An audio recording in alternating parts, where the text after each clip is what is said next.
Hola, com esteu? Tot seguit us presentaré la pràctica educativa pròpia que he triat per fer aquesta PAC 4. El seu títol és Projecte Cream Webs. El context en el que es desenvolupa aquesta pràctica educativa és el CEIT Sort d'Arfacers, centre de doble línia situat a Alcúdia, municipi turístic al nord de l'illa de Mallorca, on actualment exerceix les tasques de direcció i faig classes d'EAO a quart, cinquè i sisè d'educació primària. L'alumnat diana d'aquest projecte és el de sisè d'educació primària, distribuït en equips de 3. A l'enllaç que teniu aquí baix en rosa trobareu un saix explicatiu del projecte, en el que hi trobam un Padlet amb el que explica l'alumnat qui promou el concurs, quines són les seves bases que bàsicament es resumeixen en dues. La temàtica dels llocs web s'ha de poder relacionar amb un dels 17 ODS de l'Agenda 2030 de Nacions Unides i que el contingut ha de ser de creació pròpia. La finalitat d'aquest projecte és que l'alumnat adquireixi destreses en competència digital per elaborar webs utilitzant el WordPress i que passi a ser d'un simple consumidor de contingut digital a ser-ne el creador.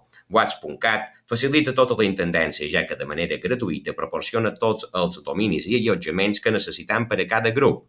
Les competències clau que desenvolupam al llarg d'aquest projecte són aquestes 3. Competència digital, ja que l'ús de les TIC està present en tot moment. Aprendre, ja que l'alumnat mitjançant el guiatge del docent, els videotutorials i la col·laboració entre iguals aprèn a utilitzar les eines digitals. I finalment la competència en comunicació lingüística per a l'elaboració escrita de les produccions. Pel que fa a la metodologia, cal destacar que a través de l'eina dels Chromebooks l'alumnat treballa cooperativament en grups, amb una espècie d'aula invertida en la que tenen accés a videotutorials per a recordar com editar el lloc web, publicar entrades, crear pàgines i ordenar el menú web.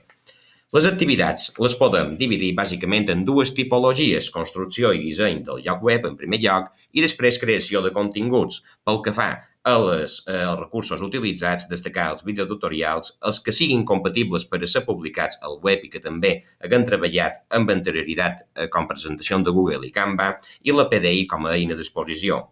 Al llarg del procés els faig un control amb un full de seguiment creat a propòsit. També existeix una rúbrica perquè l'alumnat es pugui anivellar i finalment elaboro un formulari de Google per tenir un feedback sobre el procés. Actualment ens trobam en la passa número 5, realitzant l'inscripció a finals de setembre i està previst que acabem el projecte a final de febrer, segons les dates de les bases del concurs. A continuació mostrarem els resultats de les creacions que encara estan en procés d'elaboració. En aquest Simbalú hi ha enllaçat de 8 webs. Vegem-ne un exemple. Na Lia, na Malac i na Carmela estan elaborant i donant forma a ecosistemesbalears.cat. Els paradigmes psicològics més destacats en aquesta situació d'ensenyament-aprenentatge en ordre de prioritat són el constructivisme, ja que és l'alumne el protagonista i a través del descobriment va assolint l'aprenentatge. El cognitivisme també entra en joc, ja que a través dels videotutorials pot aprendre el maneig del WordPress, aprendre a aprendre, essent un alumne autònom i actiu. Finalment, l'interaccionisme simbòlic, ja que a través de les relacions i del rol que exerceix dins el grup desenvoluparà el seu caràcter i aprenentatge. Pel que fa a la reflexió personal, valor que és multicompetencial, ja que l'alumnat ha de desenvolupar diferents competències interdisciplinari que abraça diferents àrees del currículum, innovació, primer contacte en la creació de llocs webs i cooperativa, ja que el resultat final dependrà de la capacitat de treball en grup. Finalment, moltes gràcies, espero que hagi estat del vostre gust i fins aviat.